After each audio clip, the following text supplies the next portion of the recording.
Hello everyone, मेरा नाम प्रियंका दांगी है और आप मेरे चैनल टारगेट एमपीपीएससी विद प्रिया पर हैं। आई नो पिछले 2-3 बार से वीडियो काफ़ी लेट अपलोड हो पा रही हैं। उसका रीज़न तो मैं आपको पिछले वीडियो में बता ही चुकी थी, लेकिन चीज़ें ट्रैक पे आने में थोड़ा-सा समय लगा। होपफुली यहाँ से वीडियो जो है वो आपको उसी कंटिन्यूटी के साथ जो हफ्ते 10 दिन में आपको चैनल पे उपलब्ध हो रही थी, वैसे मिल जाएँगी। आप लोगों के मैसेजेस भी मिलते हैं, कॉल भी करने लगे थे इस बार तो, क्योंकि कुछ इन्फॉर्म नहीं किया था तो इस बार कॉल भी आने लगे थे लोगों के, मुझ पे भी आने लगे। इवन मेरी भांजी, वैसे वो नीट की प्रिपरेशन कर रही, लेकिन उसके कोई फ्रेंड सर्कल में होंगे तो उस पे भी कॉल आने लगे, तो वो भी बोल रही थी मासी मुझ पे भी कॉल आने लगे, मेरा तो पीएससी से कोई लेना देना नहीं है, तो आप तो कैसे भी टाइम मैनेज करके क्लास बना दीजिए। तो ऐसा था, और कमेंट भी आप लोगों के मैं पढ़ती हूँ, ऐसा नहीं है। तो ऐसा नहीं है कि मैं ऐसा कुछ कह रही हूँ कि ऐसा मत करिए। यकीन मानिए वो सब मेरे लिए मोटिवेशन का काम ही करते हैं। मुझे अच्छा लगता है कि हाँ, कोई है जो मेरे भरोसे बैठा है, तो मुझे कैसे भी अपना टाइम निकाल के वीडियो अपलोड करना ही है। तो वो सारी चीज़ें तो मोटिवेशन वाली हैं। बिल्कुल करिए, कमेंट करिए, मैसेज करिए। तो ऐसा नहीं है, लेकिन फिर एडजस्ट नहीं हो पा रहा था टाइम, मैं भी जानबूझ के ऐसा कुछ नहीं कर रही थी। बट अब प्रयास करूंगी कि अब यहाँ से जो कंटिन्यूटी हमारी पहले थी उसी से चलने लगे क्लासेस। बाकी अभी ऐसा डेली वाला तो पॉसिबल नहीं है, उस पे कभी विस्तृत चर्चा फिर कभी करेंगे। ऐसा नहीं है कि अब देखो हमारे चैनल थोड़ा ग्रो कर रहा है, 500 के आसपास सब्सक्राइबर होने वाले हैं। आप सबको बहुत बहुत धन्यवाद, आप सपोर्ट कर रहे हैं, विश्वास कर रहे हैं, और हमें भी लग रहा है कि हाँ, हम मेहनत कर रहे हैं, उसका कुछ रिटर्न हमको मिल रहा है। तो थैंक यू सो मच, आप लोग सपोर्ट कर रहे हैं। तो कुछ-कुछ ऐसे होते हैं बस देख के चले जाते हैं, तो कुछ लोग मेहनत को सराहते हैं तो अच्छा लगता है। तो ऐसा है, तो ऐसे लोग जुड़ना भी चाह रहे हैं कि हम पढ़ा देते हैं, तो यकीन मानिए मेरे लिए तो फ़ायदे की बात है कि मेरे चैनल पे आके कोई वीडियो अपलोड करेंगे, जो मेरा चैनल ग्रो करेगा। लेकिन मैं अभी ना वो डेली वाला या किसी और पे डिपेंड होने वाला रायता भी फैलाना नहीं चाहती। मतलब जब मेरे पास समय होगा ना कि हाँ, मैं उस रायते को समेट सकूँ तब सोचूँगी, है ना? अभी ऐसा देखो क्या होगा कि आप मुझ पे भरोसा करके किसी और पे भरोसा करोगे, क्योंकि वो मेरे चैनल के थ्रू आएँगे, और यदि कुछ भी चीज़ ऊपर-नीचे होती है तो फिर मेरे पे बात आएगी, तो वो सब बर्डन अभी मैं लेना नहीं चाहती। अ, अब जब उसका समय आएगा तब देखा जाएगा। फिलहाल के लिए डेली तो नहीं मिल पाएगी, उसके लिए तो मैं कई बार कह चुकी हूँ और अभी भी कह रही हूँ, है ना? लेकिन वो जिस कंटिन्यूटी के साथ पहले चल रही थी, वैसा अब हम प्रयास करेंगे। बाकी मैं आपको बता ही चुकी हूँ कि एक ऑप्शन में यदि आपके पास प्रॉपर गाइडेंस नहीं है, तो एक ऑप्शन में आप रखिए ही सही, कम से कम एक बार तो कोचिंग करिए, ऑनलाइन, ऑफलाइन जो आपको सही जम रही है, क्योंकि अब वो आपसे फीस ही उसी वजह से ले रहे हैं कि आपको दिन की 6-7 क्लासें उपलब्ध करा पाएँ। तो उस हिसाब से ही तैयारी सही रहती है। अब ये तो ऑनलाइन, जैसे ये चैनल है, हमारा चैनल है, अभी हम सिर्फ हेल्प पर्पस से चला रहे हैं, तो हम अपनी भी स्टडी साथ में लेके चल रहे हैं, अपने भी बहुत सारे काम हैं, उनको साथ में लेके चल रहे हैं। तो हम जब अपना टाइम मैनेज करके हम जैसे-तैसे कि किसी की हेल्प हो जाए, हमें जो पता है हम शेयर कर लें, इस तरह से अभी हम स्टार्ट किए हैं इसको। अभी उतने संसाधन भी नहीं है कि आपसे बिल्कुल कंटिन्यू कनेक्ट रहा जा सके, ऐसा कुछ भी नहीं है। तो आप ऐसा ऑप्शन रखिए ही अपने साथ। एक बार तो कोचिंग ज़रूरी होती है। अब ऑनलाइन प्लेटफ़ॉर्म भी काफ़ी अच्छे-अच्छे हैं, तो बहुत अच्छे ऑप्शन हैं कि आप कहीं भी बैठ के आप क्लासेस ले सकते हो। बाकी पहले तो ऑफ़लाइन ही करते हैं, तो एक बार तो क्लासेस इम्पोर्टेंट होती हैं। मेरे हिसाब से बहुत कुछ सीखने को मिलता है, एक आइडिया लगता है कि हम मेहनत भी कर रहे हैं, तो किस दिशा में जाना है ना? तो ऐसा, बाकी ये सब बाकी और जो सोर्स होते हैं वो हमें और एक्स्ट्रा हेल्प करते हैं, क्योंकि एक 6 महीने की क्लास में आपको कोचिंग में सब कुछ नहीं पढ़ाया जाएगा। तो आपको इधर-उधर से चीज़ें समेटनी ही पड़ती हैं, हमने भी समेटी थी, है ना? तो 50-50% वाला रेशियो रहता है ना? कि आधे आपको वहाँ से मिल गया वो 5-6 महीने की क्लास में, हालाँकि वहाँ आपको कॉम्पिटिशन मिल गया। टीचर के साथ-साथ कई लोग ऐसे होते हैं, ऑफलाइन क्लास इसलिए लोग ज़्यादा महत्व उसको इसलिए देते हैं क्योंकि वहाँ आपको और लोगों से भी सीखने को मिलता है, क्योंकि हर किसी का माइंड अलग-अलग चल रहा होता है। तो इसलिए ऑफलाइन को ज़्यादा प्रेफ़र करते हैं। पर ठीक है, जैसा भी आप कर सकते हो, यदि आपके पास कुछ नहीं है, कुछ गाइडेंस नहीं है, तो फिर कुछ तो होना ही चाहिए, है ना? बाकी समय-समय पे जितनी हेल्प मुझसे हो सकेगी, मैं करूँगी, ठीक है? तो अब ये पंचायती खत्म करते हैं, अब हम क्लास के लिए लेट हो गए हैं, तो अब हम क्लास स्टार्ट कर देते हैं। अच्छा, इस बीच में आपका 2022 वाला नोटिफिकेशन आ गया, उसके बाद मुझे काफी मैसेज मिले थे, तो प्री की तैयारी को लेके काफी क्वेश्चन आप लोगों के मुझे मिले, और मैं कुछ क्वेश्चन के आंसर तो मैं उसी टाइम मैसेज में ही रिप्लाई कर चुकी थी, फिर आपके काफी क्वेश्चन आने लगे और काफी क्वेश्चन कॉमन थे, तो मुझे लगा कि सबका आंसर करने से बेटर है मैं एक वीडियो बना दूंगी, और मैंने आप लोगों को वहां बता भी दिया था कि इस संबंध में मैं वीडियो बना दूंगी। ठीक है, किसी को बता पाई होंगी, हो सकता है किसी को नहीं बता पाई होंगी, लेकिन मैंने सोचा था कि वीडियो बना देती हूँ, ताकि क्योंकि सबके कॉमन क्वेश्चन थे, तो मुझे लगा कि मुश्किल से 8-10 क्वेश्चन यदि सबके मिला जुला के एक ही क्वेश्चन है, कैसे तैयारी करें, कहाँ से क्या पढ़े, स्टार्ट पहले कहाँ से करें, इस तरह के कॉमन क्वेश्चन थे, तो मुझे लगा कि सामने से बताने में आप लोग भी अच्छे से समझ पाओगे, और सबके साथ में आपको क्वेश्चन, कोई कुछ पूछ रहा है, हो सकता है उसके मन में और कोई शंका भी हो, तो इस तरह से मैंने सोचा था वीडियो बना दूंगी, फिर उसके बाद आपके क्वेश्चन जो भी निकल के आएंगे उसके भी आंसर हम कर देंगे। तो इस तरह से मैंने वीडियो बनाने का सोचा था, लेकिन लेट हो गई, तो फिर मुझे लगा कि चलो अब तो आप लोगों ने कहीं ना कहीं से जानकारी जुटाई ली होगी, क्योंकि यूट्यूब पे ही इतने सारे वीडियोस बन चुके हैं, है ना, और आप मुझे यूट्यूब माध्यम से देख रहे हो, तो जाहिर सी बात है आप और चैनल भी विजिट करते हो, फिर किसी को अपनी जानकारी चाहिए होती है ना, तो फिर वो ये नहीं देखता कि भाई अंधभक्त बन के नहीं बैठा रहता, उसे जहां, और वह ऐसा होना भी चाहिए, अनुभव जहां से भी मिले वहां से गेन करिए। ठीक है, मैं ये नहीं कहती कि नहीं आप मुझसे जुड़िए तो सिर्फ मेरी बात मानिए, ऐसा नहीं कहती, क्योंकि कहीं किसी के अनुभव से कोई रिलेट कर पाता है कि हाँ ये समस्या मेरे साथ है, हो सकता है मेरा एक्सपीरियंस अलग हो, है ना, और आप किसी और की परिस्थिति के साथ अपने आप को ज्यादा जोड़ पा रहे हो कि हाँ ऐसी परिस्थिति मेरी भी है, तो ऐसा होता है। अनुभव जहां से भी मिले बिल्कुल आपको ले लेना चाहिए, यदि आपके पास कोई गाइडेंस नहीं है, 10 जगह से भी मिल रहा है, गाइडेंस है भी, तो भी 10 जगह जगह से ले लीजिए, ऐसा कुछ नहीं है। लेकिन आपके क्वेश्चन अभी भी आ रहे हैं, तो इसलिए अब मैंने सोचा है कि अब, वैसे तो मैं नहीं चाह रही थी कि अब आपको कहीं ना कहीं से जानकारी मिली गई होगी, बट क्वेश्चन आपके अभी भी आ रहे हैं कि मैम कैसे पता चलेगा कि तैयारी जो कर रहे हैं वो सही दिशा में कर रहे हैं क्या, और अभी भी लोग करेंट अफेयर और ये सबको अभी भी क्वेश्चन पूछ रहे हैं। तो अब ऐसा करती हूँ, इस वीडियो, चूंकि हमारा क्लास काफी लेट हो गई थी, तो अभी मैं क्लास का ये वीडियो अपलोड कर देती हूँ, एक आध दिन के भीतर आपको इसका भी वीडियो मिल जाएगा, हम उसका क्वेश्चन आंसर का वो अलग ही वीडियो रख लेंगे। ठीक है, तो हो सकता है कुछ चीजें आपको मुझसे जानने को मिल जाए, मेरा जो अनुभव रहा प्री क्वालिफाई करने का वो मैं आपके साथ शेयर करूंगी। ठीक है, और बाकी मैंने बहुत अच्छी लाइनें पढ़ी थी, क्लास स्टार्ट करने से पहले मैं आपको भी सुना देती हूँ, मुझे मुझे पर्सनली बहुत पसंद है वो लाइनें, जिसमें ये कहा गया था कि खुद अनुभव करके सीखने के लिए जिंदगी बहुत छोटी है, बेहतर है कि दूसरों के अनुभव से सीख लिया जाए। अब हर गलती करके फिर सीखो, इससे बेटर है कि क्या पता गलती हो ही ना, यदि हमें पहले से ही उसकी चीज के बारे में पता चल जाए, और हो भी तो वो उतनी बड़ी ना हो कि हम पे ही भारी पड़ जाए, है ना। तो मुझे बहुत अच्छी लगी थी ये लाइनें, इसलिए आपके साथ शेयर की। चलिए अब बिल्कुल क्लास पढ़ने के मोड में आ जाइए, आप बिल्कुल तन मन धन, धन तो यहाँ नहीं है क्योंकि हम फ्री में पढ़ा रहे हैं, है ना बड़ी खुशी होती है बोलने में, लेकिन ठीक है, वो आप कोचिंग संस्थान उतना अपना टाइम भी आपको दे रहे हैं, जैसे हम अपने टाइम के हिसाब से आपको क्लास उपलब्ध करा रहे हैं, वो रोज की क्लास अपना, मतलब उनके जीवन का सबसे महत्वपूर्ण हिस्सा टाइम वो आप पे इन्वेस्ट कर रहे हैं, तो यार कुछ तो बेनिफिट मिलना चाहिए, रोजी रोटी सबको चाहिए होती है, तो ऐसा नहीं है। हालांकि जो एक्स्ट्रा ही लूटते हैं वो तो गलत है, लेकिन कहीं कहीं तो मतलब ठीक है यार, फीस तो चाहिए होती है एक समय के बाद, तो मैं वो नहीं कह रही हूँ। बाकी अभी आप जो भी लैपटॉप मोबाइल जिस डिवाइस पे भी आप देख रहे हैं बिल्कुल उपस्थित हो जाइए, क्योंकि कभी कभी क्या होता है हमें क्लास की ही काफी चीजें याद होती हैं, जितना हमें रटने वाला, कभी जब हम एग्जाम प्रेशर जो होता है वहां कुछ चीजें हम भूल जाते हैं ना रटने वाली, तो क्लास की काफी चीजें याद आ जाती हैं, कहते हाँ वो चीज हमने ऐसा वहां सुना था या वहां देखा था ऐसा, है ना।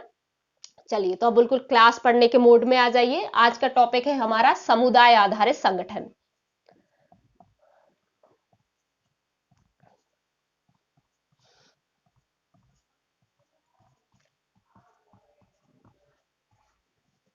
सीबीओ, है ना, ये शॉर्ट फॉर्म भी याद रखना, क्योंकि कभी कभी 3 नंबर में आपसे सिर्फ इतना ही लिखा हो सकता है। ठीक है, यानी कम्युनिटी बेस्ड ऑर्गेनाइजेशन।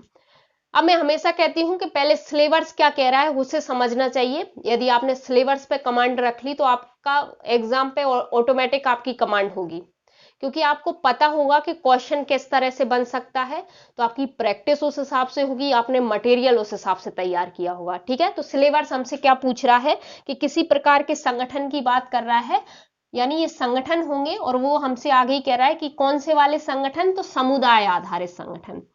यदि मैं बहुत जनरल वे में आपको बताऊं तो ये संगठन जो होते हैं वो समुदाय के लोग ही गठित करते हैं, अभी हम देखेंगे।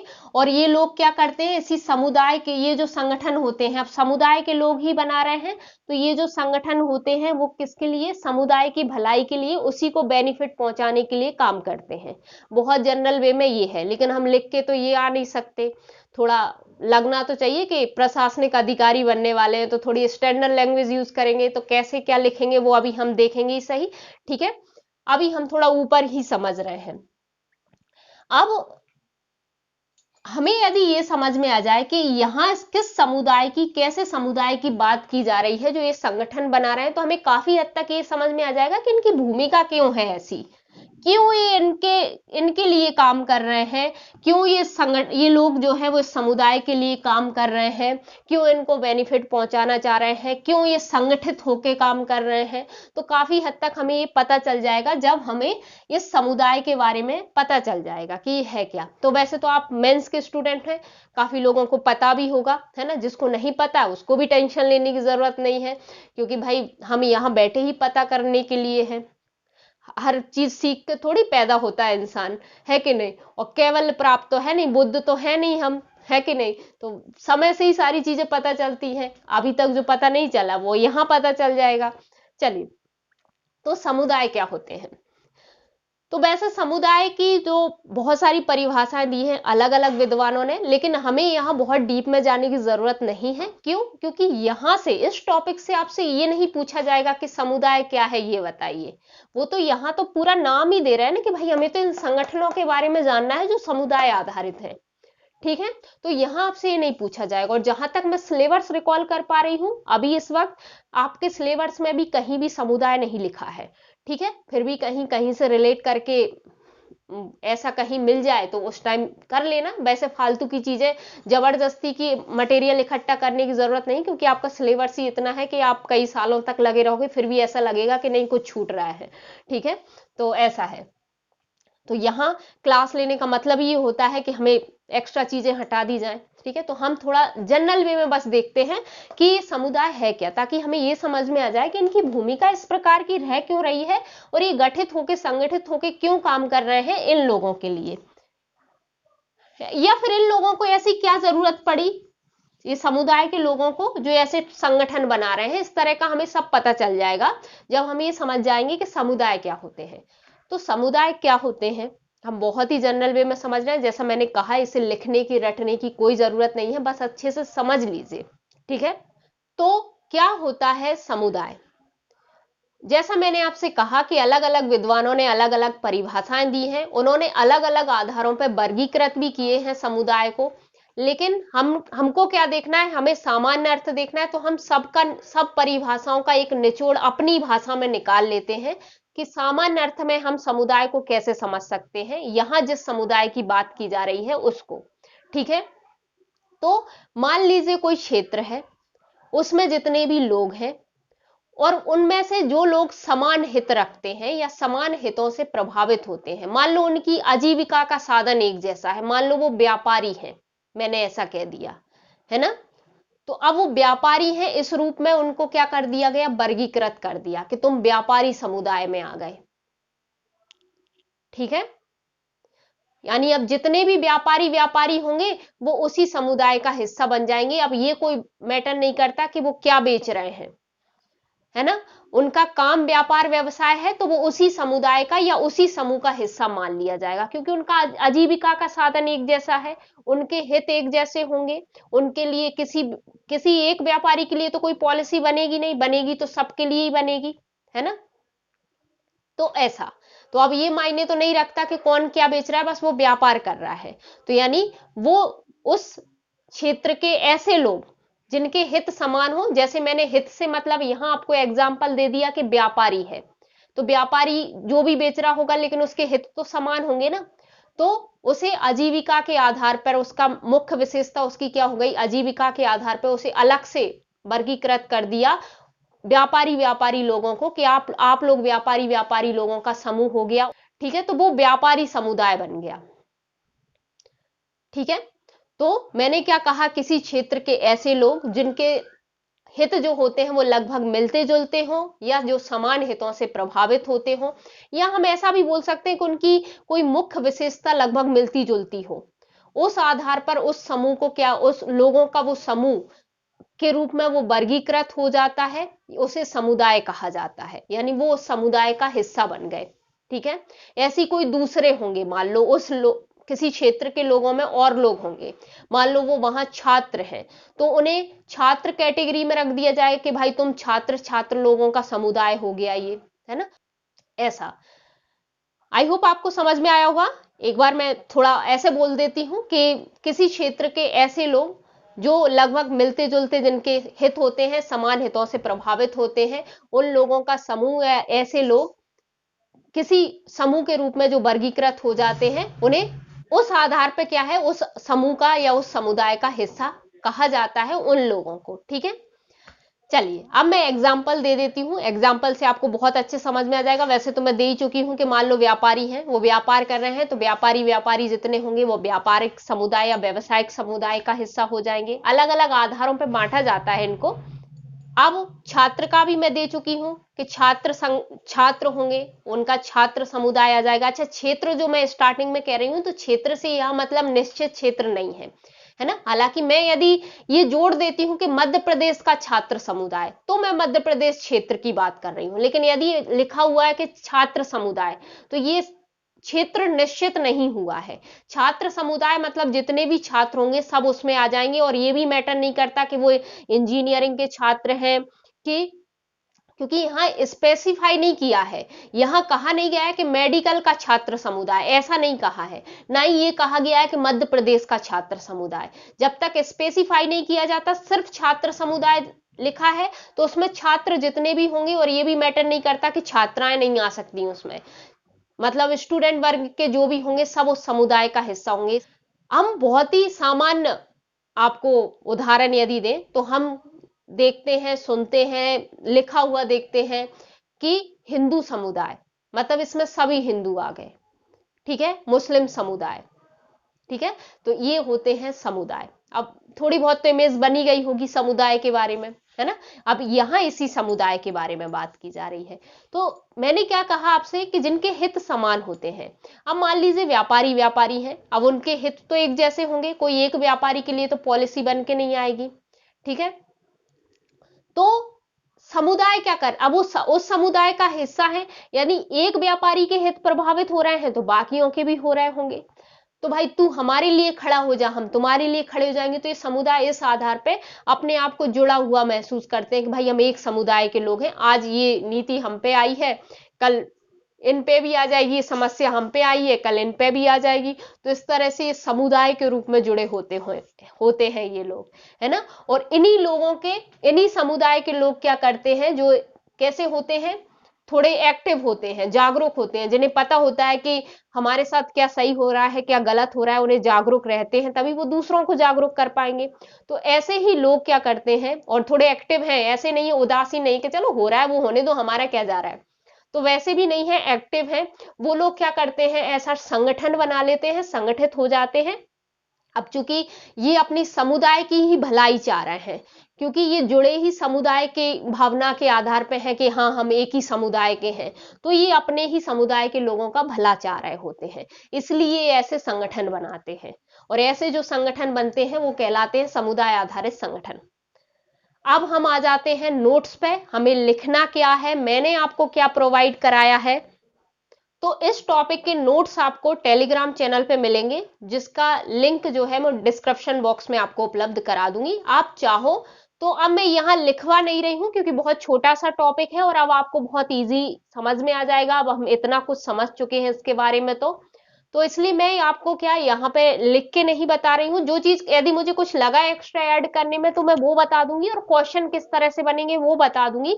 बाकी मैंने आपको नोट्स में क्या उपलब्ध कराया है मैं वो बता दूंगी, क्योंकि जितने भी काम की चीजें हैं मैं नोट्स में आपको उपलब्ध करा रही हूँ। ठीक है, तो पहले तो हमने यही देखा है, क्योंकि चूंकि हमें टॉपिक ही सीधा सीधा दिया है तो हमें यही जानना है पहले तो कि इसका अर्थ क्या होता है, इसकी परिभाषा जाननी है, ये होते क्या है, काम क्या करते हैं, और इनके जो क्वेश्चन बनने की ज्यादा संभावना रहती है एमपीपीएससी में, कि आलोचना पूछ लेता है, भूमिका पूछ लेता है, यानी योगदान पूछ लेता है, क्योंकि उसका आपको कोई टॉपिक बताने का पर्पस ही उसका ये है कि आपको पता हो कि भाई ये वो आपसे पूछा क्यों जा रहा है, उसका कोई काम होता होगा तभी पूछा जा रहा है। ठीक है, तो जो जहां से जिन बिंदुओं से क्वेश्चन बनने की संभावना रहती है, हमने प्रयास किया है कि वो काम काम की इंपॉर्टेंट चीजें आपको सभी पता चल जाए। फिर भी कहीं इधर उधर से क्वेश्चन आ भी जाता है, किसी एक लाइन को लेके ही आ गया, तो आप यदि ये समझ लोगे कि ये है क्या, तो आप इजीली उस कंटेंट में से अपना आंसर फ्रेम कर सकते हो। ठीक है, तो हम यहाँ क्वेश्चन किस तरह से बनेंगे वो देखेंगे, आपको नोट्स में क्या उपलब्ध कराया गया है वो देखेंगे। आप जैसी वीडियो अपलोड होगी तुरंत आपको नोट्स टेलीग्राम पे शेयर कर दिए जाएंगे, तो आप चाहो तो पहले नोट्स डाउनलोड कर लेना। एक डिवाइस से यदि पढ़ रहे हो तो दूसरे डिवाइस में अपने नोट्स देख सकते हो, या उसकी हार्ड कॉपी निकलवा सकते हो, या उसमें से अपने नोट्स, जो कि बहुत अच्छी बात होती है, खुद के नोट्स प्रिपेयर करना, स्पेशली मेंस में लिखने की आदत अच्छी होती है, और फिर हम उस हिसाब से अपने हिसाब से भी बना लेते हैं नोट्स को। तो आप नोट्स भी वहां से लिख भी सकते हो, और उसके बाद फिर सामने रख के यदि क्लास को देखोगे तो मुझे ऐसा लगता है कि आपको और ज्यादा बेहतर तरीके से समझ में आएगा, क्योंकि मैं जहां जो पैराग्राफ बताती जाऊंगी आप तुरंत सामने देखते चलोगे कि हाँ ऐसा है। ठीक है, तो जैसा आपको सही लगे आप कर लेना। नोट्स में आपको उपलब्ध करा रही हूँ, इसलिए यहाँ मैं नोट्स के में जो लिखवाया है वो नहीं लिखवाऊंगी, कुछ एक्स्ट्रा लिखवाने की जरूरत पड़ी तो ही लिखवाऊंगी। ठीक है, बाकी नोट्स में जरूरी जो भी चीजें हैं मैंने आपको सब उपलब्ध कराई हैं, तो हम नोट्स ही पढ़ेंगे कि हमने नोट्स में क्या क्या लिखा है, ताकि नोट्स आपको अच्छे से समझ में आ जाए और काम की चीजें आपके पास उपलब्ध हो जाए। ठीक है, और हमारा वीडियो भी थोड़ा शॉर्ट हो जाए, ज्यादा लॉन्ग नहीं जाए। ठीक है, चलिए स्टार्ट करते हैं टॉपिक अब, है ना, कि अब हमको क्या लिखना है ना, हमें कॉपी में क्या उतारना है और हमें याद क्या करना है। ये तो अब तक हमारी समझने वाली चीजें थी।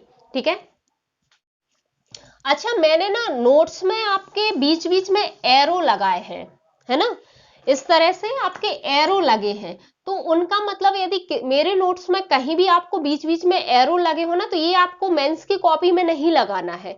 मैं इसलिए वो एरो यूज करती हूँ वहां पे, कि मान लीजिए आपके क्वेश्चन की डिमांड कुछ और हुई, और आपको जो है आपको मटेरियल किसी और हिसाब से दिया है, तो आप वो पैराग्राफ को अपने हिसाब से ऊपर नीचे कर सकते हो, जिस हिसाब से आपको आपके क्वेश्चन की डिमांड की गई है। मान लीजिए पहले उसने भूमिका पूछी, फिर उसके बाद आपसे क्या पूछा, चुनौतियां पूछी या समस्या या आलोचना पूछी। ठीक है, तो फिर आप क्या करोगे, मान लो मैंने पहले आलोचना लिखी है, तो आप उसका मतलब ये होता है एरो का कि आप इसको ऊपर नीचे अपने हिसाब से एडजस्ट कर सकते हो, अपने क्वेश्चन की डिमांड के हिसाब से।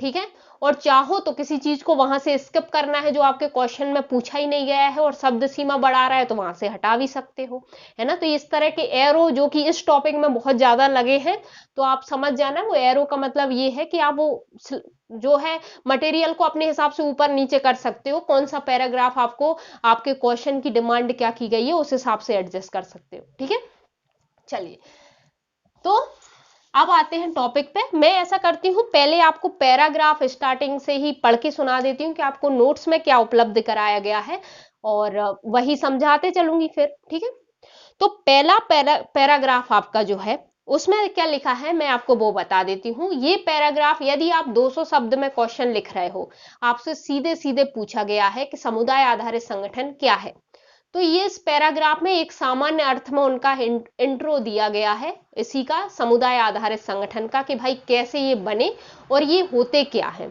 ना, ये इनका मेन काम क्या होता है, क्यों इनका उद्भव हुआ, इस तरह का इंट्रो हमने दिया है। इस पैराग्राफ को चाहो तो जब ऐसा सीधा सीधा क्वेश्चन आए कि समुदाय आधारित संगठन क्या है, तो आप पहले भी यूज कर सकते हो, उसके बाद 3 लाइन की परिभाषा लिख सकते हो, जो कि हम आगे परिभाषा देखेंगे।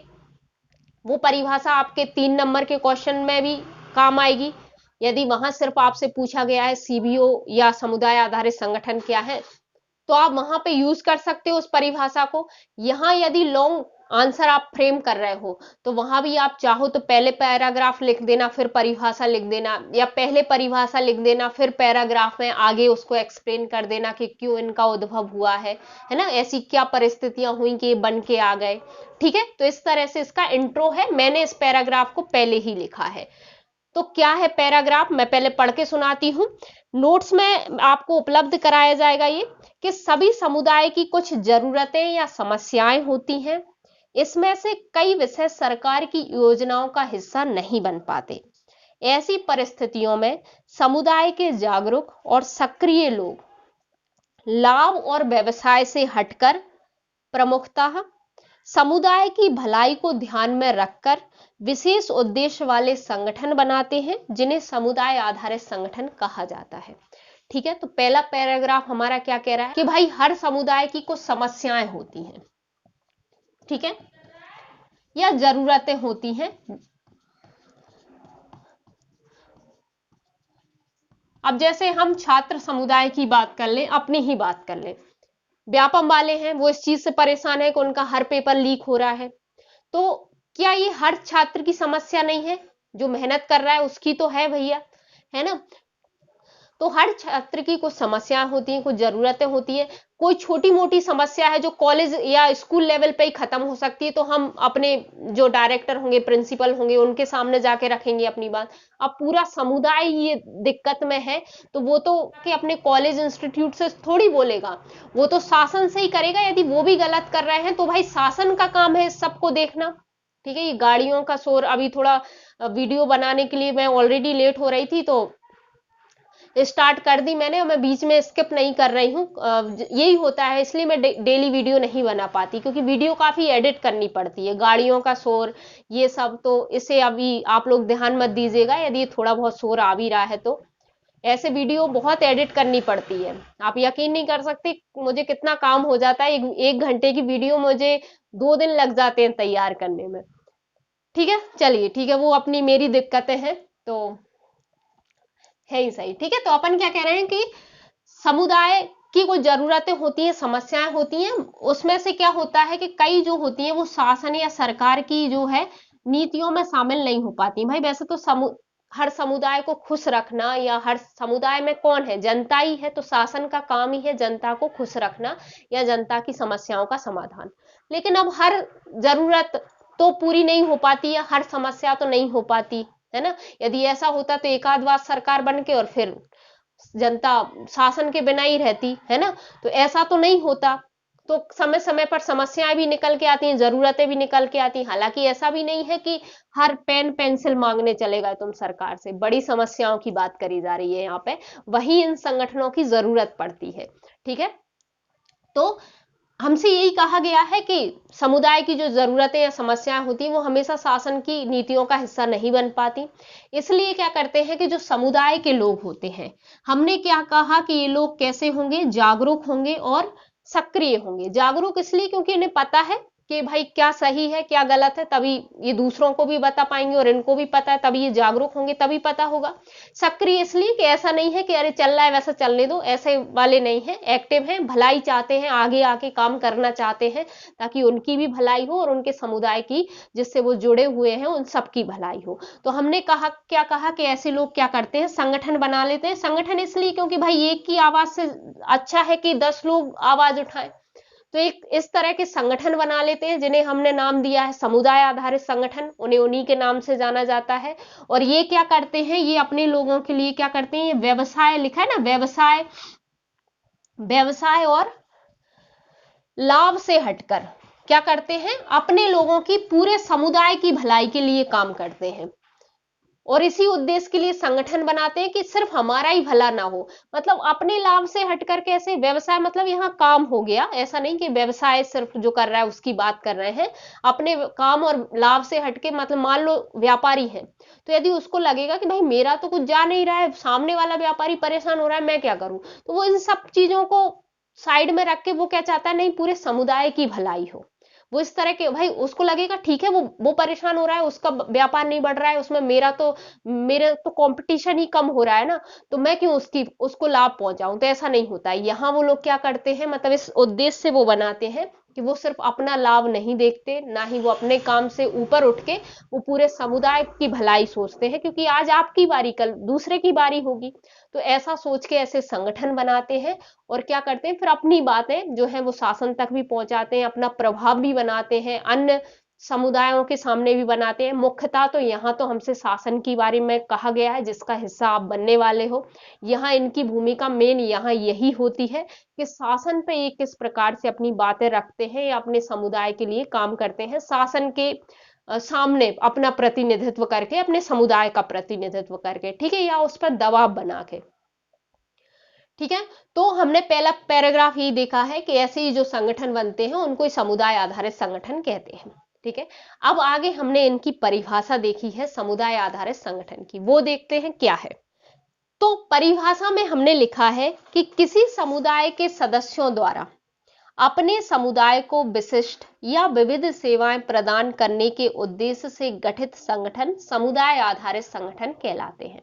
क्या कहा गया है कि भाई किसी भी समुदाय के सदस्य जो हैं वो अपने द्वारा कैसे संगठन बना रहे हैं कि अपने सदस्यों को कोई विशिष्ट, यानी या तो कोई एक सेवा या कोई एक लाभ पहुंचाने के लिए, क्या कोई एक उद्देश्य से कि भाई हमें अपने समुदाय के लिए ये करना है, इस उद्देश्य से गठित हो रहे हैं, या कई उद्देश्य लेके गठित हो रहे हैं। तो हमने कहा है विशिष्ट या विविध सेवाएं प्रदान करने के उद्देश्य से जो संगठन बनाते हैं समुदाय के लोग अपने ही समुदाय में से, वो क्या कहलाते हैं, वो समुदाय आधारित संगठन कहलाते हैं। तो ये 2-3 लाइन की परिभाषा आपको मिल जाएगी।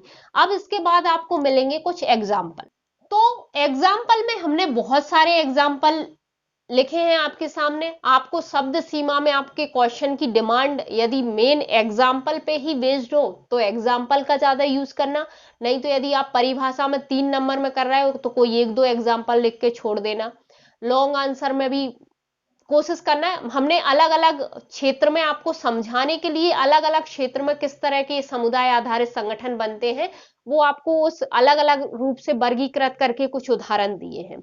आप सीधे सीधे भी लिख देना, यदि शब्द सीमा उतनी हो और क्वेश्चन बहुत ज्यादा कुछ नहीं पूछ रहा है, सिर्फ समुदाय आधारित संगठन पूछ रहा है और 200 शब्द का क्वेश्चन है, तो भले से फिर आपको 200 शब्द में यदि आंसर करना है, लॉन्ग आंसर आपको लिखना है, तो उसमें चाहो तो आप कई एग्जाम्पल या इस तरह से वर्गीकृत करके एग्जाम्पल दे सकते हो।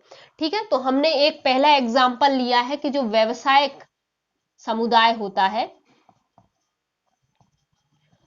उनका एक संगठन का एग्जाम्पल हमने आपको उपलब्ध करा दिया, और भी होंगे, है ना। तो उसका नाम है ऑल इंडिया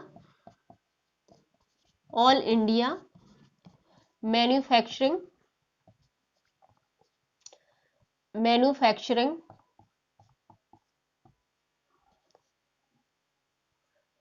ऑर्गेनाइजेशन। ठीक है,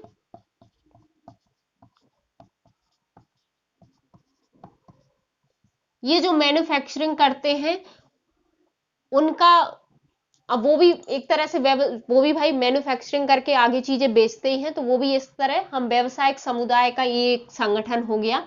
ये मैन्युफैक्चरिंग जो लोग करते हैं उनके किसी हित को लेकर यदि उन्हें आवाज उठानी रहती है तो ये संगठन वहां बना हुआ है। तो एक अच्छा एग्जाम्पल ये है ना।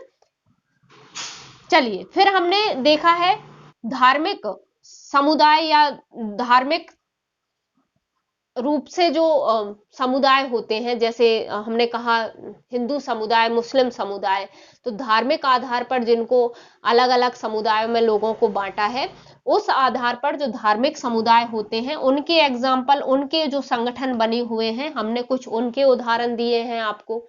जैसे विश्व हिंदू परिषद होती है एक, जमात ए इस्लामी भी है, ये मुस्लिम समुदाय का है, जमात ए इस्लामी, है ना। ये हिंदू समुदाय ने बनाया है, ये जमात ए इस्लामी मुस्लिम समुदाय ने बनाया है। राष्ट्रीय स्वयंसेवक संघ भी जो है वो भी कुछ इसी तरह की कैटेगरी में, इसी तरह के समुदाय संगठन के रूप में देखा जाता है ना, क्योंकि वो भी हिंदुत्व की बात करता है, तो वो हिंदू लोगों का संगठन है एक तरह से, है ना। तो वो एग्जाम्पल आपको इसमें मिलेंगे। और एग्जाम्पल है जैसे छात्रों का संगठन है एक, जिसे आप जानते हो एबीवीपी के नाम से, अखिल भारतीय विद्यार्थी परिषद, है ना, ये भी छात्रों का संगठन है। तो ये छात्र समुदाय की दिक्कतें या जरूरतें जो है वो समय समय पे ये उठाते रहते हैं, है ना, ये उनका प्रतिनिधित्व कर रहे होते हैं।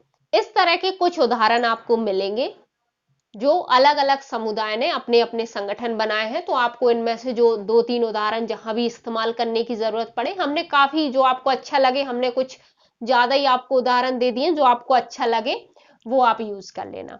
ठीक है, चलिए, तो ये उदाहरण है। तो हमारा पहले पैराग्राफ में क्या हो गया कि हमने भाई बनाए किसने, क्यों जरूरत पड़ी, क्योंकि जरूरतें होती हैं हर समुदाय की, इसलिए जागरूक और जो सक्रिय लोग हैं वो आगे आए और अपने समुदाय की, अपने काम और व्यवसाय से लाभ से हटकर अपने पूरे समुदाय की भलाई के लिए ऐसे संगठन बनाए। पहला पैराग्राफ हमने ये रखा, फिर हमने अपनी परिभाषा रखी है और उसके बाद इसके कुछ उदाहरण रखे हैं। जैसा मैंने कहा, आप कंटेंट को अपने हिसाब से ऊपर नीचे कर लीजिए, आपके क्वेश्चन की डिमांड जो रहे उसमें। ठीक है, फिर हमने कुछ और चीजें बताई हैं समुदाय आधारित संगठन के ऊपर, क्योंकि मान लीजिए सिर्फ आपसे समुदाय आधारित संगठन पूछ लिया गया 200 शब्द में, तो आप उनके बारे में क्या क्या लिखोगे वो हम बता देते हैं। ठीक है, तो हमने कुछ और चीजें ऐड किए हैं इनमें, ताकि इनका अर्थ जो है वो और इनकी किस तरह से भूमिका रहती है या क्या क्या ये कर रहे हैं, क्यों गठित हो रहे हैं, इस तरह से और इनका अर्थ स्पष्ट हो जाए। तो अगला पैराग्राफ आपको नोट्स में क्या मिलेगा, मैं वो पढ़ के सुना देती हूं, फिर हम इसको समझ लेंगे। ठीक है, तो अगला है कि ये संगठन समुदाय के किसी विशिष्ट मुद्दे से संबंधित होते हैं। जैसा हमने कहा ही कि भाई कोई मुद्दा यदि आता है उनके सामने, तभी वो संगठित होके आगे आते हैं। ठीक है, और एवं इनकी मंशा अपना प्रभाव बनाकर अपने सदस्यों के हितों की रक्षा और अभिवृद्धि होती है। मतलब ये ऐसा नहीं है कि संगठन बना के कहीं लड़ने जा रहे हैं, इनकी मंशा तो सिर्फ इतनी रहती है कि भाई हमारे समुदाय जो है वो, उन सबके जो हित हैं वो सुरक्षित रहे, जो है वो भी, और आगे भी उनके हित अभिवृद्धि हो, यानी उनमें वृद्धि हो, है ना। ऐसा ना हो हम, क्योंकि हम चाह ही रहे हैं कि हमारा समुदाय ग्रो करे, हम उनका ही प्रतिनिधित्व कर रहे हैं, और जाहिर सी बात है हम उस समुदाय का हिस्सा हैं तो उसके साथ साथ हम भी आगे बढ़ेंगे, ऐसा। ठीक है, तो ये पैराग्राफ आपको मिलेगा। इसके बाद आपको एक और पैराग्राफ मिलेगा, इसमें कहा गया है कि कभी कभी ये सरकार पर दबाव डालकर लोक नीतियों को यानी पब्लिक पॉलिसियों को भी परिवर्तित कराने का प्रयास करते हैं। भाई जैसा हमने कहा कि मुख्य भूमिका इनकी, हम सरकार, ये अपने समुदाय के लिए तो काफी कुछ करते ही रहते हैं, लेकिन ये मेन रूप से हाईलाइट कब होते हैं, जब इस समुदाय को लेकर सरकार के सामने आते हैं कि भाई सरकार हमारा ये काम करे या हमारे समुदाय के लिए भलाई के लिए ऐसा काम करे, या कोई नीति बनाई है। तो जैसे जीएसटी का पूरे व्यापारी समुदाय ने बहुत विरोध किया था, है ना, ऐसा एग्जाम्पल ले लीजिए, तो वहां वो साथ में आके इस तरह के संगठन आगे आते हैं कि नहीं ये चीज हमारे लिए गलत है। यदि कोई नीति आई है, यदि कुछ अच्छी आई है, तो उसे सरकार की तरफ से लोगों में क्या करते हैं, अपने समुदाय में उसको इम्प्लीमेंटेशन करने में भी सरकार की कभी कभी हेल्प करते हैं ये, है ना। और यदि कुछ गलत हुआ है तो उनकी तरफ से अपने समुदाय के लोगों की तरफ से आवाज भी उठाते हैं कि नहीं ऐसा नहीं, ऐसा होना चाहिए, या सरकार के सामने रखते हैं कि हमारे लिए ऐसा कुछ करिए। तो क्या करते हैं ये, जैसे कोई पब्लिक पॉलिसी आई है इनके फेवर में नहीं है, तो कभी कभी भाई ये पूरे समुदाय, ये संगठन क्या कर रहे हैं, उस समुदाय के बने हैं, तो उस समुदाय का पूरी का प्रतिनिधित्व कर रहे हैं, यानी उस समुदाय के लोग इससे जुड़े हैं और कहीं ना कहीं उनके हित समान है, तो वो उनकी बात मानेंगे ही सही। ठीक है, और या उनके हित भी प्रभावित हो ही रहे होंगे, तो वो क्या करते हैं कि भाई इनसे कहते हैं, ये उनका प्रतिनिधित्व कर रहे होते हैं। अब सरकार ने कोई पब्लिक पॉलिसी बनाई है, उसको लगता है कि भाई ये तो वोट बैंक है हमारा, ये समुदाय, और ये नाखुश हो गया, तो सरकार क्या करती है, उस पब्लिक पॉलिसी में कुछ बदल कर सकती है, यदि उसको लगता है। भाई खासकर लोकतंत्र में बहुत ज्यादा मायने रखता है, क्योंकि अगली 5 साल बाद उन्हें फिर चुन के आना होता है सरकार को। ठीक है, तो वो कोशिश करती है कि यदि कोई बड़ा समुदाय है या पूरा वोट बैंक की उस क्षेत्र का उस समुदाय के ऊपर डिपेंड है, तो वो उनको नाखुश करने का वो नहीं करती है, मतलब रिस्क नहीं लेती है। ठीक है, तो ये क्या करते हैं, सरकार पे दबाव डालते हैं। दबाव कैसे, सरकार को पता है कि भाई ये संगठन जो है इस समुदाय का प्रतिनिधित्व कर रहा है, यानी पूरा समुदाय इनकी तरफ हो गया, इनके समुदाय के पूरे लोग इनकी तरफ हो गए, हो सकता है और समुदाय के लोगों पर भी इस समुदाय का प्रभाव ज्यादा हो, क्योंकि उस क्षेत्र में उसका ही रुतबा चलता हो। तो क्या हो जाता है, सरकार दबाव में आ जाती है और पब्लिक पॉलिसियों में भी परिवर्तन कर देती है। ठीक है, अब वैसे तो ये काम राजनीतिक दलों का होता है लोगों को, जनता को जोड़ना, हर समुदाय को खुश करना, अपनी पार्टी के फेवर में करना। तो यहाँ ये चीज स्पष्ट की है हमने इस पैराग्राफ में, क्या कि हालांकि ये राजनीतिक दलों से इस आधार पे भिन्न होते हैं, मतलब ये राजनीतिक दल नहीं होते। संगठन तो राजनीतिक दल भी होते हैं, संगठित होकर लोग उसमें भी काम कर रहे होते हैं, लोगों के लिए अपने वोट बैंक बटोरते हैं, हर समुदाय को अपने पक्ष में कर रहे होते हैं।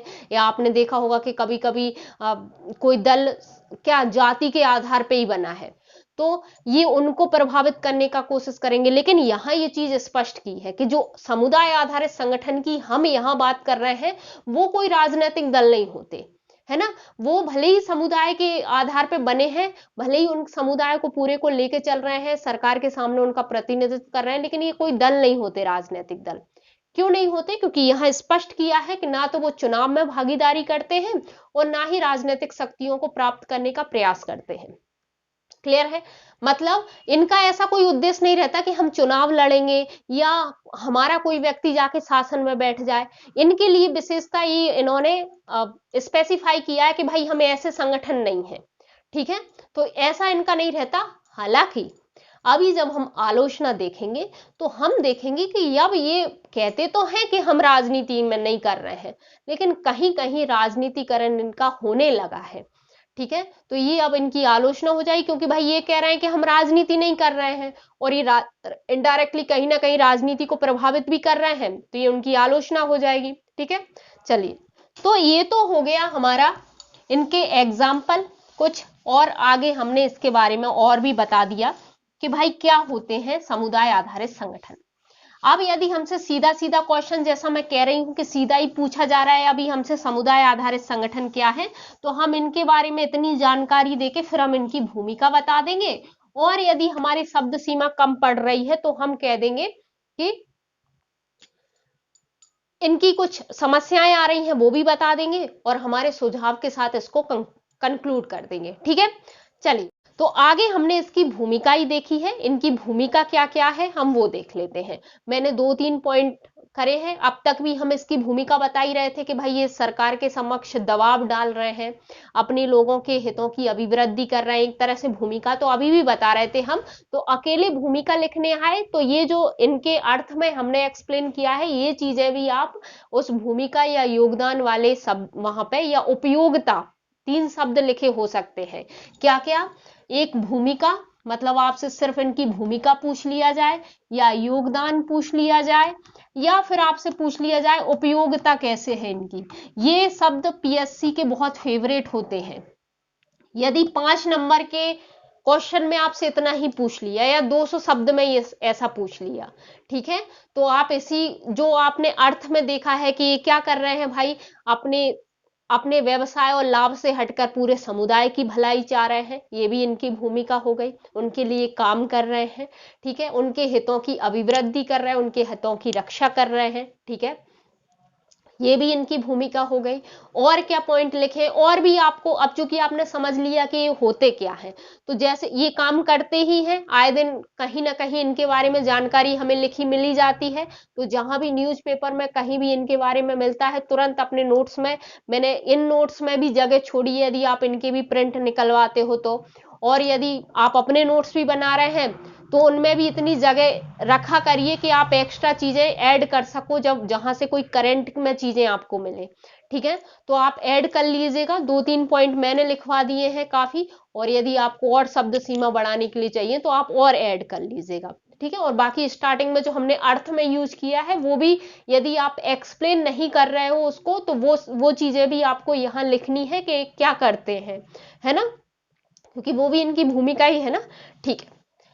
फिर हमने पहला पॉइंट इसमें भूमिका में देखा है, पहला पॉइंट हमने कहा है कि सरकार पर जो है वो या तो प्रत्यक्ष रूप से, ये सब आपको लिखा मिलेगा, ये भी लिखने की जरूरत नहीं है ना, या परोक्ष रूप से कैसे करते हैं, दबाव डालते हैं या अपना प्रभाव ये रखते हैं। और फिर ये क्या करते हैं, जो सरकार होती है या शासन या प्रशासन होता है, भाई प्रशासन भी शासन का ही हिस्सा हुआ या सरकार का ही हिस्सा हुआ, तो इस पर दबाव डाल के क्या करते हैं, जवाबदेही बनाते हैं इनको। यानी ये किसी समुदाय की यदि अनदेखी भी कर रहे हैं तो उस समुदाय के संगठन ऐसे आके या तो प्रत्यक्ष रूप से या तो मतलब वो सीधे ही आके विरोध जता रहे हैं, आने लगे कि भाई तुम हमारे साथ ऐसा कैसे कर सकते हो, या परोक्ष रूप से ऐसे कि भाई सरकार को पता है कि हमने ये वर्ग जो है, ये समुदाय जो है इस चीज से प्रभावित हुआ है, असंतोष उत्पन्न हुआ है और उसका ही प्रभाव ज्यादा है उस क्षेत्र में, वोट बैंक की वो समुदाय है, तो फिर ये परोक्ष रूप से भी उसके समक्ष क्या पहुंच गया, दबाव पहुंच गया। तो यानी ये जवाबदेही बन रही है सरकार, या सरकार को पता है कि इस क्षेत्र में इस समुदाय का प्रभाव है, तो वो उसको खुश करने के लिए ही उस क्षेत्र में नीतियों का विशेष ध्यान रखेगी, उस समुदाय को नीतियां बनाते टाइम, है ना, या उस समुदाय। और जब एक जनता का एक बड़ा भाग उसकी भलाई हो रही है तो जाहिर सी बात है फिर देश तो आगे विकास, भाई जनता की भलाई होगी तो देश तो विकास करेगा ही सही, है ना। या सरकार भी उदासीन नहीं बैठी रहेगी, भाई सरकार बनाई क्यों गई है कि आप हमारे लिए काम करिए, है ना। तो इस तरह से वो जवाबदेही बनती है सरकार।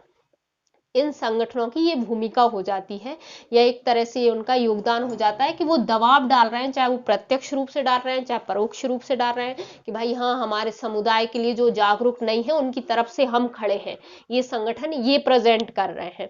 ठीक है, चलिए दूसरा क्या है कि ये जो विकास प्रक्रिया है देश की या किसी भी क्षेत्र की, उसमें सामुदायिक भागीदारी को बढ़ाते हैं।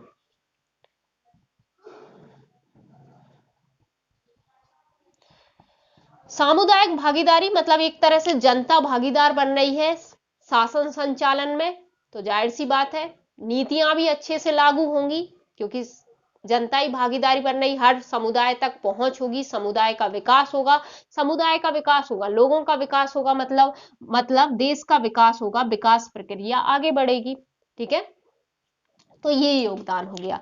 थर्ड पॉइंट इसका है, तीसरा पॉइंट भी हमने देखा है, ये काफी बड़े बड़े पॉइंट है वैसे तो आपके, और कुछ यदि मैं कहूं कि आपको 5 नंबर का आंसर फ्रेम करना है तो आपको एक्स्ट्रा कुछ लिखने की जरूरत ही नहीं है, फिर भी आप सब और भी आपको कहीं योगदान मिले, ये 2-3 मुझे अभी याद आ रहे थे तो मैंने आपको बता दिए, बाकी आप सिलेबस समझ गए होंगे तो कहीं ना कहीं आपने भी सुना होगा कि अच्छा ये संगठन ऐसा भी काम करते हैं, तो वो भी ऐड कर लीजिए, और हो सके तो कमेंट बॉक्स में ही बता दीजिए ताकि दूसरों को भी पता चल जाए। भाई ज्ञान बांटने से ही बढ़ता है, ये तो सुना ही है ना। चलिए, एक, आई होप ये आपको दिख रहा है नीचे वाला, एक हम कह रहे हैं कि सांप्रदायिक सद्भाव को बनाए रखने में सहयोग करते हैं। भाई देश में शांति रहे, यही तो शासन और बाकी लोग चाहते हैं। ठीक है, और हमारे देश में तो विशेषकर जहां पे क्या है, विविधता ही विविधताएं हैं, है ना। तो सांप्रदायिक सद्भाव, अब आप इसे वर्तमान के एग्जाम्पल में भी जोड़ सकते हो। अभी आपने कुछ दिनों पहले देखा होगा कि जो आरएसएस के जो प्रमुख हैं मोहन भागवत जी, वो जाके मुसलमानों के जो प्रमुख हैं, मुस्लिम संगठन जो है उनसे जाके मिल रहे थे और कई तरह के स्टेटमेंट भी दे रहे थे, है ना, कि हम कट्टर नहीं है, इस तरह से वो बता रहे थे। हालांकि काफी चीजें कुछ अलग भी आती हैं निकल के, पर ठीक है। तो अब मान लीजिए कि एक संघ जो है, आरएसएस जो है, वो हिंदू समुदाय का प्रतिनिधित्व कर रहा है, यदि उसका मुखिया इस तरह से लचीला व्यवहार रखता है दूसरे समुदाय के प्रति, तो जाहिर सी बात है जो हम समुदायों में बट के रह गए हैं जाति के आधार पे, धर्म के आधार पे, तो क्या होगी, सहभागिता बढ़ेगा, सामाजिक सौहार्द जो है वो सही होगा, सद्भाव, सामाजिक सद्भाव जो है उसको बढ़ावा मिलेगा, सभी समुदाय मिल मिल के रहेंगे चाहे वो धर्म के आधार पर बटे हों। और एकता तो हर देश के लिए बहुत शक्तिशाली होती है, ये तो है ही सही, है ना। तो क्या करते हैं, सांप्रदायिक सद्भाव को बनाए रखने में सहयोग करते हैं इस तरह के ये जो संगठन होते हैं वो। ठीक है, चलिए, तो ये कुछ भूमिका के पॉइंट हैं। जैसा मैंने कहा इसके आधार पे आपको कुछ और भी याद आ रहे हो तो आप और भी ऐड कर दीजिएगा इनमें। वैसे तो पूरा 200 में तो सिर्फ अकेला ये नहीं पूछा जाएगा जहां तक मुझे लग रहा है, लेकिन फिर भी तैयार रही उस हिसाब से, है ना। मैंने संभावना के आधार पर उतनी शब्द सीमा आपको बता दी कि आपका काम हो जाएगा। ठीक है, फिर भी आपको कुछ और याद आए ना तो पॉइंट ऐड कर लीजिए, ताकि एग्जाम में यदि एकदम से आपके सामने ये चीज सिर्फ भूमिका के रूप में आ गई, वैसे तो आप ऊपर के पैराग्राफ से भी जब वो भूमिका जैसे मैंने कहा है उनके पॉइंट उठाओगे तो ये शब्द सीमा काफी हो जाएगी। ये पॉइंट भी अपने आप में काफी बड़े हैं, ये तो मैंने यहाँ सिर्फ शॉर्ट में समझाए हैं। ठीक है, तो आपकी शब्द सीमा काफी कवर हो जाएगी। और कुछ ऐड याद आए या करंट में आपके सामने आए तो वो ऐड करते चलना, ताकि वहां जब यदि इस तरह के कोई क्वेश्चन में फंस जाओ तो सोचना ना पड़े। ठीक है, चलिए अब हम देखते हैं। एक शब्द पीएससी का फेवरेट होता है, उसे बड़ी ऐसा लगता है कि भाई ठीक है आप ये चीज समझ गए तो इसमें कमियां निकाल के बताओ, तो हम जाने तभी हम जाने कि हाँ तुम प्रशासनिक अधिकारी बन सकते हो, या इनकी कुछ आलोचनाएं सामने आ भी रही हैं तो उन पे तुम कैसे, तुम जानते भी हो कि नहीं जानते, उससे परिचित भी हो कि नहीं। और साथ में वो आपसे ये भी पूछ लेगा कि अपने सुझाव बता दीजिए कि भाई ठीक है ये आपको समस्याएं दिख रही तो आप कैसे सही करोगे इसको। ठीक है, चलिए तो अब हम उस पॉइंट पे आ जाते हैं। ये भी आपको बताया गया है, वैसे तो इससे ज्यादा इसके क्वेश्चन नहीं बनते हैं। ठीक है, एक क्वेश्चन सीधा सीधा हमने आपसे कहा कि समुदाय आधारित संगठन क्या है, तो जितना भी मटेरियल है उस सब में अपने आंसर को आप फ्रेम कर दीजिए, हम सब आपको बता देते हैं, फिर आप आराम से फ्रेम कर पाओगे सब कुछ, हर बिंदु को उसमें कवर करके बताना। ठीक है, अर्थ बताना, परिभाषा लिखना, एग्जाम्पल लिखना, उसकी भूमिका लिखना, उसके सामने कुछ समस्याएं आ रही हैं वो लिखना, और फिर सुझाव के साथ कंक्लूड कर देना, ऐसा। ठीक है, या फिर यदि इतनी शब्द सीमा नहीं है, अर्थ पूछा गया है, भूमिका पूछी गई है, तो भूमिका के साथ भी कंक्लूड कर सकते हो, जैसा आपको उचित लगे, है ना। बाकी आंसर को प्रेजेंटेबल ही रखना कि अच्छा दिखे, है ना। पॉइंट में बना कुछ चीजें पॉइंट में लिख देना, कुछ पैराग्राफ फॉर्म में लिख देना, कहीं कुछ डायग्राम वगैरह भी बना सकते हो, यूज कर सकते हो, वो भी कर लेना, है ना। चलिए, तो ये चीज हो गई। या फिर आपसे अब ये हम छोटे छोटे पॉइंट इसलिए कवर कर रहे हैं कि सिर्फ आपसे भूमिका पूछ ली गई या सिर्फ आपसे आलोचना करा ली गई। एक शब्द आता है मूल्यांकन, वो देखते हैं। अब अगला पॉइंट जो है वो हमने कवर किया है कि जो संगठन होते हैं समुदाय आधारित, उनके समक्ष चुनौतियां क्या आ रही हैं, या उनके समक्ष समस्याएं क्या आ रही हैं, या उनमें कुछ कमियां या दोष सामने आ रहे हैं वो क्या है, या इन्हीं बिंदुओं से आप एक आंसर तैयार कर सकते हो आलोचना का। इनकी कमियों को ही हमें आलोचना में लिखना है, यानी उनकी बुराइयां निकालनी है। ठीक है, या समालोचना में तो उसके पॉजिटिव और नेगेटिव पॉइंट आते हैं। एक शब्द लिखा होता है समालोचना किसी किसी क्वेश्चन में, तो उसके पॉजिटिव और नेगेटिव पॉइंट लिखना होता है। एक शब्द लिखा होता है मूल्यांकन।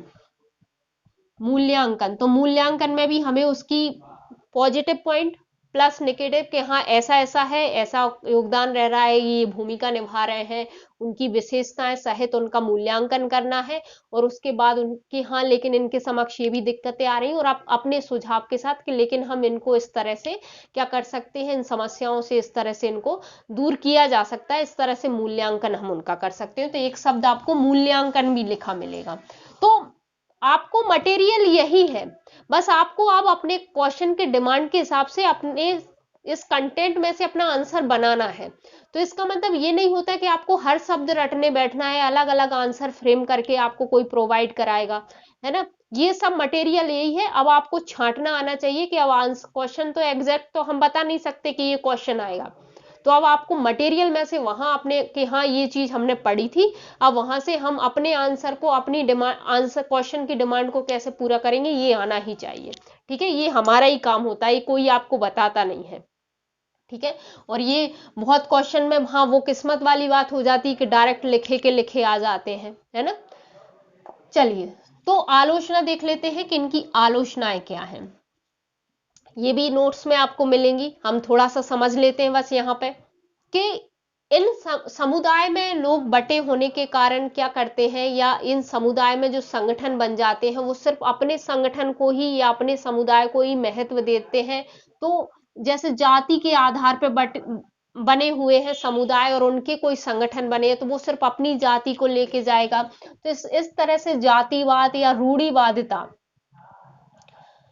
रूढ़िवादिता जो है वो बढ़ती है और इससे क्या होता है, सहभागिता पर प्रभाव पड़ता है। मतलब सब मिलजुल के नहीं रहते। हालांकि हमने इसका पॉजिटिव पॉइंट भी देखा है कि क्या करते हैं ये जो रहते हैं वो, यदि इस तरह से योगदान देने लगे ऐसे संगठन कि सभी समुदायों को लेके चलने लगे, या अपने समुदाय के प्रति इतने कट्टर भी ना रहे कि दूसरों के साथ बुरा करें, तो फिर क्या होगा, फिर सामाजिक जो सांप्रदायिक सौहार्द होगा वो भी सही रहेगा, या एकता भी बनेगी, तो वहां सहभागिता बढ़ भी सकती है। लेकिन कभी कभी क्या करते हैं, ये सिर्फ अपने को, अपने ही समुदाय को सर्वोपरि मानने के लिए या उसमें अपना वर्चस्व बनाए रखने के लिए दूसरों को क्या कर देते हैं, अनदेखा कर देते हैं, दूसरों के साथ गलत करते हैं। गलत तो ऐसे कुछ नहीं, लेकिन कुछ बयान वयान दे के चले गए किसी के लिए, है ना। तो इस तरह से क्या होता है, सहभागिता प्रभावित होती है। दूसरा क्या आलोचना देखी है हमने कि इनके लिए, इनकी कोई मान्यता नहीं होती, मतलब शासकीय मान्यता इनको नहीं मिली होती है।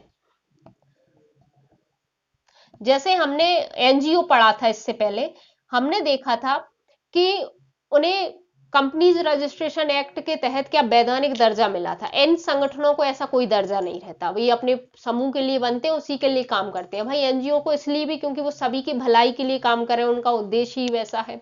यहाँ ये सिर्फ समुदाय को लेके चल रहे हैं और जरूरी नहीं है कि दूसरे समुदाय को प्रभावित नहीं करेंगे।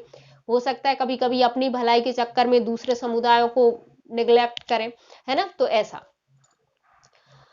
तो इसलिए इनको कोई शासकीय मान्यता नहीं होती। अब शासकीय मान्यता नहीं होती तो कोई नीति वगैरह भी नहीं होती कि कैसे काम करेंगे, अपने हिसाब से कर रहे होते हैं। ठीक है, चलिए आगे देखते हैं, आगे क्या है। थर्ड जो है, हमने इनमें कमियां देखी है, इनकी आलोचना में हम लिख सकते हैं कि कभी कभी नेतृत्व की कमी इनमें होती है। ठीक है, यानी ये लोगों को संगठित नहीं कर पाते, ये अपने समुदाय को पूरा ही खुद ही नहीं संभाल पाते, बस बनने के लिए ऐसे लोगों ने बना लिया कि हाँ बाकी देखा देखी कि इन्होंने बनाया तो हम भी बनाएंगे। तो कभी कभी ये अपने ही हित साधने में लगे रहते हैं और पूरा समुदाय को लेके नहीं चल पाते हैं। ठीक है, तो इस तरह, और ना ही उसको समुदाय को एक नेतृत्व दे पाते हैं। ठीक है, क्योंकि कोई इनको इतना मान ही नहीं रहा है। तो ऐसा, अगला क्या है, अगला हम कह सकते हैं कि इनका राजनीतिकरण हो रहा है। जैसा हमने इनकी विशेषता में देखा था कि भाई इनका राजनीति से कोई लेना देना नहीं होता, लेकिन अब इन्हें जो राजनेता हैं वो टारगेट करने लगे हैं अपना वोट बैंक बढ़ाने के लिए, क्योंकि यदि ऐसे संगठनों को अपने फेवर में कर लिया, मतलब पूरे समुदाय को अपने फेवर में कर लिया, क्योंकि भाई उस समुदाय को यदि उस अच्छा खासा वो संगठन जो अपना प्रभाव रखता है अपने समुदाय पे, उसमें ऐसे लोग हैं जो अपने समुदाय को मैनिपुलेट कर सकते हैं अपने हिसाब से, तो क्या होगा, यदि वहां का नेतृत्व करता है ऐसा हुआ जो अपनी बातों से प्रभावित कर सकता है पूरे समुदाय को, और वो राजनीति के फेवर में, किसी राजनेता के फेवर में, पार्टी के फेवर में आ जाए, तो फिर उस समुदाय का पूरा वोट बैंक उसका, तो कोशिश भी की जाती है। और आजकल ये उदाहरण देखे भी जा रहे हैं। अब मुझे कहने की जरूरत नहीं है, आप बाकी खुद समझदार हैं, है ना, अपन क्यों राजनीति में पड़े, है कि नहीं। चलिए, तो ये राजनीतिकरण भी हो रहा है इनका। ठीक है, हम आलोचना में इतना ही लिख देंगे, किसी का नाम वाम लेने की जरूरत नहीं है। अगली आलोचना में हमने कहा है कि इस राष्ट्र हित की जगह समुदाय के हित पे अधिक महत्व देते हैं या उन्हें ऊपर रखते हैं। राष्ट्र हित से ज्यादा किस पे, सामुदायिक हितों को अधिक महत्व देते हैं। ठीक है, मतलब ये अपने समुदाय को ऊपर लेके चलते हैं, ना कि राष्ट्र को, क्योंकि तभी इनको समुदाय आधारित संगठन कह रहे हैं, और इनका गठन होने का उद्देश्य ये होता है कि अपने समुदाय की भलाई। फिर वो ये नहीं देखते कि राष्ट्र में एकता हो रही है कि नहीं हो रही है, राष्ट्र का हित हो रहा है कि नहीं हो रहा है, वो सिर्फ अपने समुदाय को लेकर चलते हैं। जैसा मैंने कहा था कि लोक नीतियों को परिवर्तित कराने का प्रयास करते हैं, तो यहाँ इनको सिर्फ अपने समुदाय की परी रहती, बाकी जनता जाए भाड़ में। मतलब सबके साथ ऐसा नहीं होता, लेकिन कई बार ऐसा देखा जाता है, इसलिए हम आलोचना कर रहे हैं।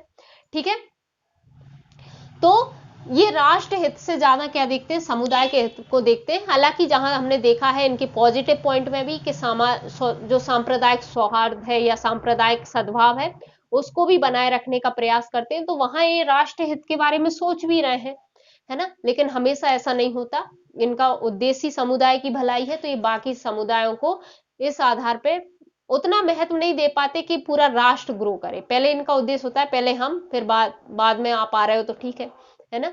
तो ऐसा, चलिए अब इसी आधार पे हम एक आध पॉइंट और लिख सकते हैं कि भाई जो ये विरोध विरोध करते हैं तो कभी कभी ये असंवैधानिक तरीकों का भी प्रयोग करते हैं, क्योंकि इन्हें कोई शासकीय मान्यता नहीं है और इनकी कोई नीति वीति भी नहीं है। और ये जैसे हमने कहा ही कि क्या करते हैं, सहभागिता को प्रभावित करते हैं। कोई कुछ भी बोल के जा रहा है, कोई कुछ भी बयान दे के जा रहा है, पता चलता है उधर सांप्रदायिक दंगे हो गए, है ना।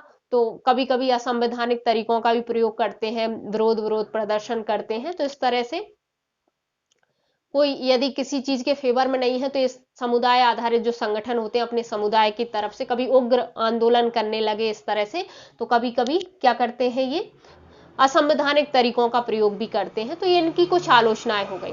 अच्छा, वैसे तो सभी जितने इंपॉर्टेंट बिंदु थे वो हमने कवर किए हैं। एक चीज मैंने हेडिंग डाल के छोड़ दी है, बस सुझाव। तो इस समस्याओं को इनको उभारोगे कैसे, या अपने आंसर को कंक्लूड कैसे करोगे, तो सुझाव के साथ कर सकते हो कि ठीक है इसके सामने समस्याएं आ रही हैं, या सिर्फ आपसे आलोचना पूछ ली गई है तो आप बता सकते हो कि ये इनकी आलोचना है, लेकिन ठीक है इन्हें इस प्रकार से दूर भी किया जा सकता है। अपने सुझाव भी दीजिएगा, ठीक है। तो सुझाव मैं आप पे छोड़ देती हूँ, ये आपके सामने समस्याएं हैं। अब आप प्रशासनिक अधिकारी अपने आप को मान के चलिए और इनके समाधान ढूंढिए कि कैसे वो कर सकते हैं। हालांकि वैसे तो हमने इसके पॉजिटिव पॉइंट भी देखे, तो आपको समझ में तो आ ही गया होगा। आलोचना भी उसी हिसाब से लिंक हो रही है ना, कि अच्छा नेतृत्व होना चाहिए। सहभागिता की जहां पे बात कर रहे थे, तो किस समुदायों को सिर्फ अपने समुदाय, मतलब सिर्फ अपने समुदाय के बारे में नहीं सोचना चाहिए, या अपने समुदाय की भलाई के लिए बेशक काम करना चाहिए, लेकिन दूसरे समुदायों के प्रति भी ऐसी कोई हीन भावना नहीं रखने चाहिए, ऐसे कोई बयान जारी नहीं करने चाहिए जिससे देश का माहौल बिगड़े या सांप्रदायिक सद्भाव प्रभावित हो, है ना। या इस तरह से हम कुछ भी सुझाव दे सकते हैं, दीजिए अपने अपने तरीके से, ठीक है। आई होप आपके लिए वीडियो हेल्पफुल रही होगी, और यदि आपके लिए वीडियो हेल्पफुल है तो प्लीज इसे लाइक कीजिए। चैनल पे यदि आप नए हैं तो चैनल को सब्सक्राइब कीजिएगा, और किसी को भी जरूरत हो तो वीडियो शेयर कीजिएगा। अगला वीडियो हम अपने क्वेश्चन आंसर का रखेंगे, तो अब उसमें मिलते हैं। थैंक यू सो मच ये वीडियो देखने के लिए।